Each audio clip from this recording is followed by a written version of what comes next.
dækket hele i et træets skygge.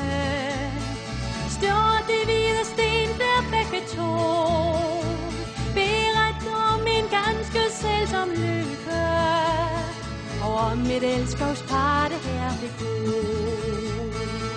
Blot flyver fuglen over Nørre Skov, den hører at ungerne har koldt. En løjtnant sig selv og sin pige hvor, de var to varme hjerteskud af far. Med julebåd det gik ud over sundet, det var i året 1889. En lille danserinde havde blånet, hun lytter ikke til hvad Sixten siger. Blot flyver fuglen over Nørre Skov, den hører at ungerne har koldt. En løjtnant sig selv og sin pige hvor, de var to varme hjerteskud af far. Hun var så underskøn, den stolte kvinde, og øjnene var blå som Svendborgsund. Hun følte, at hun stod på lykkens tinde. Hun anede aldrig, at skæbnen blev så ond.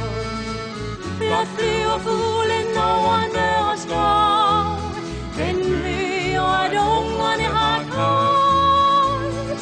En løjtnant sig selv og sin pige hvor, de var to varme hjerteskud af far. Og løjtnanten var en ensom rytter, stokke fra det skånske regiment. Han følte sig som frøkenens beskytter, men i hans sjæl der var en bombe tændt. Blot flyver fuglen over Nørre Skov, den hører at ungerne har koldt. En løjtnant sig selv og sin pige hvor, de var to varme hjerteskud af far. Fra slaver og fra folkets dom de flygtede, på Tåsinge der fandt de endelig ro. I deres fodspor fulgte hurtigt rygtet, en sommerdag forsvandt de begge to. Blot flyver fuglen over Nørre Skov, den hører at ungerne har koldt. En løjtnant sig selv og sin pige hvor, de var to varme hjerteskud af far.